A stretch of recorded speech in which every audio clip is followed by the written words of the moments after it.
आपने अक्सर नोटिस किया होगा कि लोग छोटे छोटे मुद्दों पे बदला लेने की कोशिश करते हैं। तो आखिर लोग इन छोटे छोटे मुद्दों पे बदला लेने की कोशिश क्यों करते हैं, आज हम ये जानने की कोशिश करेंगे।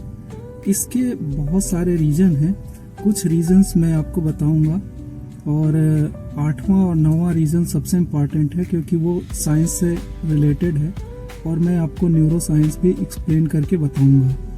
तो सबसे पहला रीज़न है नार्सिस्टिक इंजरी।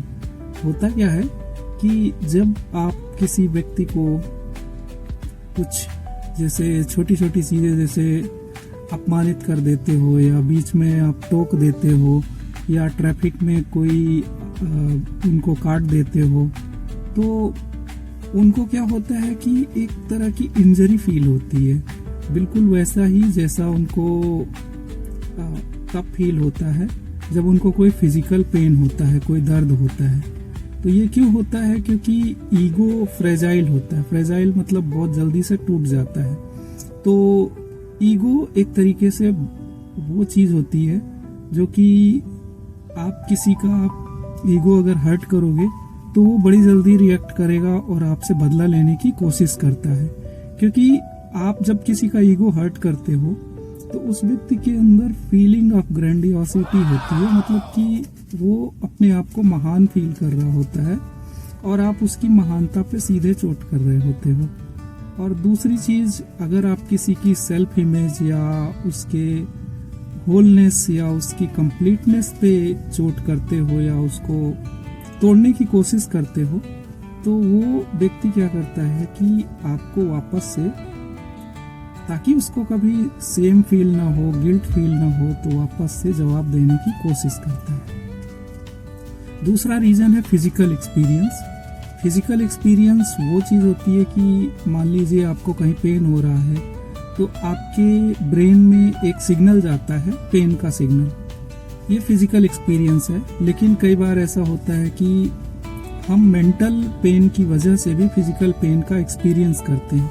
जैसे किसी ने क्रिटिसाइज कर दिया या हमें बीच में टोक दिया या हमें हर्ट किया या इग्नोर किया या कमेंट कर दिया, तो छोटी छोटी बातों में फिजिकल पेन की तरह ही हमारे दिमाग में मेंटल पेन के भी सिग्नल वैसे ही फील होते हैं जैसे फिजिकल पेन के सिग्नल फील होते हैं। तो इस वजह से जैसे हम फिजिकल पेन में अपने आप को बचाने की कोशिश करते हैं, तो उसी तरह से मेंटल पेन में भी हमारी सर्वाइवल इंस्टिंक्ट काम करने लगती है और हम अपने आप को बचाने की पूरी कोशिश करते हैं। फिजिकल पेन में हमें हेल्पलेसनेस की फीलिंग होती है, मतलब कि हमें ऐसा लगता है जैसे हमारे कोई मदद नहीं कर रहा है, हम परेशान हैं और हमें कहीं से कोई हेल्प मिलने वाली नहीं है। तो ये एक तरीके का अनकॉन्शियस पेन होता है जिसमें काफ़ी परेशानी सी होने लगती है, घबराहट सी होने लगती है कि आखिर क्या करें, कैसे बचें। तो ये एक तरीके से खतरे जैसा एहसास कराता है और आदमी को ये फील कराता है कि हम वीक हैं। तो इससे बचने के लिए क्या करता है आदमी? पहले ही कोशिश करता है कि किसी तरीके से जिसने ऑफेंड किया है, जिसने हमें परेशान किया है, या हम उसको पहले ही रोक दें। चौथा रीज़न है ईगो रिवर्सल और ईगो डिस्प्लेसमेंट। तो इसमें क्या होता है कि मान लीजिए आप ट्रैफिक में जा रहे थे, अचानक किसी ने आपको क्रॉस कर दिया। अब आपके दिमाग में ऐसी फीलिंग आ रही है कि उसने मुझे ऑफेंड किया है, लेकिन अब आप इसको क्या करोगे? रिवर्स कर दोगे।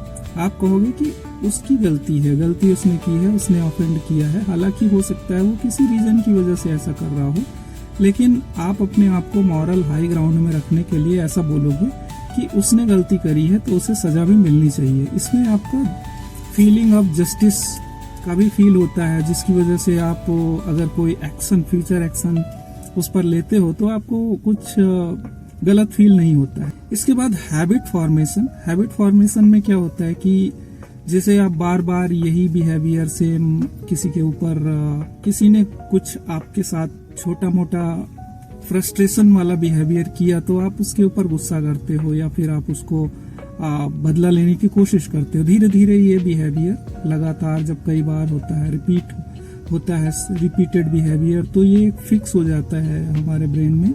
और फिर जब हम कभी भी हमारे साथ ऐसी सिचुएशन आती है तो हमारा चूंकि बिहेवियर फिक्स हो चुका है, ब्रेन में रिस्पॉन्स फिक्स हो चुका है, तो वही बिहेवियर हम रिपीट करते हैं और ये एक हैबिट की तरह हमारे दिमाग में इसका फॉर्मेशन, हैबिट फॉर्मेशन हो जाता है। अगला है 6 नंबर, थानातोस। ये सिगमंड फ्रायड की थ्योरी से है।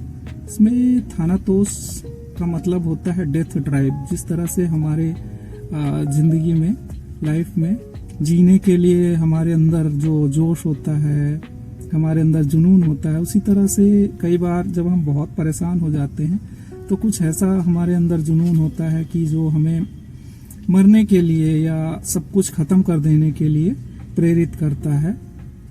तो इस तरह की ड्राइव, इसमें व्यक्ति अपना नुकसान कर सकता है या किसी सामने वाले का नुकसान कर सकता है, या फिर जैसे शराब पीने लग जाता है, या फिर कुछ इस तरह की एक्टिविटीज में इन्वॉल्व होने लग जाता है जो कि निगेटिव होती हैं।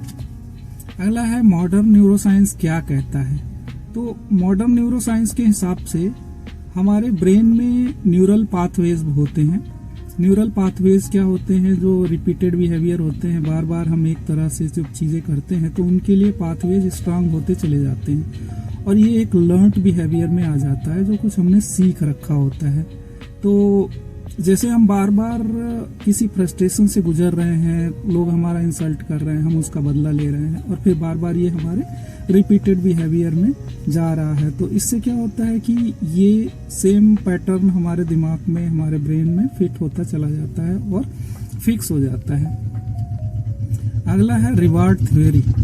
रिवार्ड थ्योरी क्या कहती है कि हमारे दिमाग में बेसल गैंग्लिया करके एक पार्ट होता है, उसके अंदर एक पार्ट और होता है डोर्सल स्ट्रैटियम।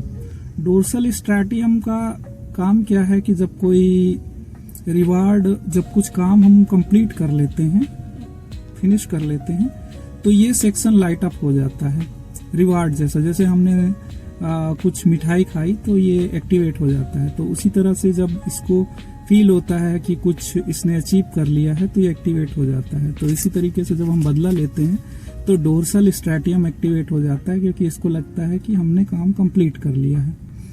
अगला 9वां रीजन है इंसुला और एसीसी। ये भी मॉडर्न साइंस से है। इंसुला हमारे ब्रेन का पार्ट है और एसीसी एंटेरियर सिंगुलेट कॉर्टेक्स। ये हिस्सा प्रीफ्रंटल कॉर्टेक्स के अंदर होता है।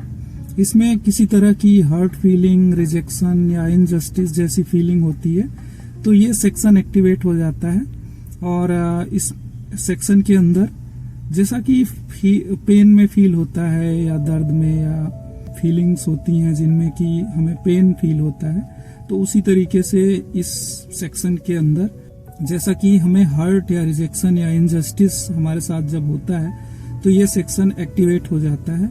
और जैसा कि हमें पेन में फील होता है, फिजिकल पेन में फील होता है, बिल्कुल वैसा ही इसमें फील होता है। और इसमें हमारी जो रेस्टलेसनेस है, छटपटाहट है कि हम किसी भी तरीके से इस पेन को कम कर सकें, वो बढ़ जाती है और हम कोशिश करते हैं कि पेन को किसी तरीके से कम किया जा सके।